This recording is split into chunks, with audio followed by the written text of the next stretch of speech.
మేడారం జాతరకు విచ్చేస్తున్న భక్తులకు తెలంగాణ పోలీసు వారి ముఖ్య గమనిక.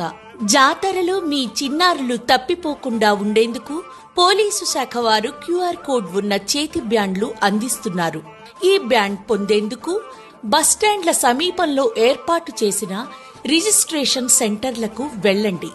అక్కడ చిన్నారి పేరు, వయస్సు, తండ్రి పేరు, తండ్రి మొబైల్ నెంబర్ తదితర వివరాలు చెప్పి నమోదు చేయించుకోవాలి. రిజిస్ట్రేషన్ పూర్తయ్యాక క్యూఆర్ కోడ్ ఉన్న బ్యాండును చిన్నారి చేతికి వేస్తారు. ఇక ప్రజలెవరైనా సరే మీ చుట్టుపక్కల ప్రాంతంలో ఎవరైనా చిన్నారులు తప్పిపోయి తిరుగుతూ కనిపిస్తే దయచేసి వారి చేతికి ధరించిన రిస్ట్ ల్యాండ్ పై ఉన్న క్యూఆర్ కోడ్ ను మీ మొబైల్ ఫోన్ ద్వారా స్కాన్ చేయండి. క్యూఆర్ కోడ్ స్కాన్ చేసిన వెంటనే ముందుగా నమోదు చేసిన చిన్నారి వివరాలు మీ మొబైల్లో కనిపిస్తాయి. కిందికి స్క్రోల్ చేసి మీ మొబైల్ నెంబర్ నమోదు చేసి కాల్ పేరెంట్ బటన్ పై క్లిక్ చేస్తే తల్లిదండ్రులకు నేరుగా కాల్ వెళ్తుంది.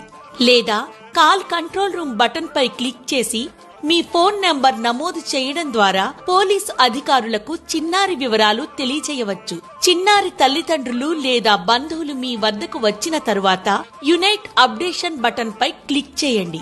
అందులో మీ మొబైల్ నెంబర్, తేదీ, సమయం మరియు చిన్నారిని ఎవరికి అప్పగిస్తున్నారు అనే వివరాలు నమోదు చేయాలి. ఆపై ఫోటో అప్లోడ్ పై క్లిక్ చేసి చిన్నారిని అప్పగిస్తున్న సమయంలో తీసిన ఫోటోను అప్లోడ్ చేయగలరు. చిన్నారుల భద్రతకు సహకరిస్తున్న భక్తులందరికీ తెలంగాణ పోలీసు వారి ధన్యవాదాలు.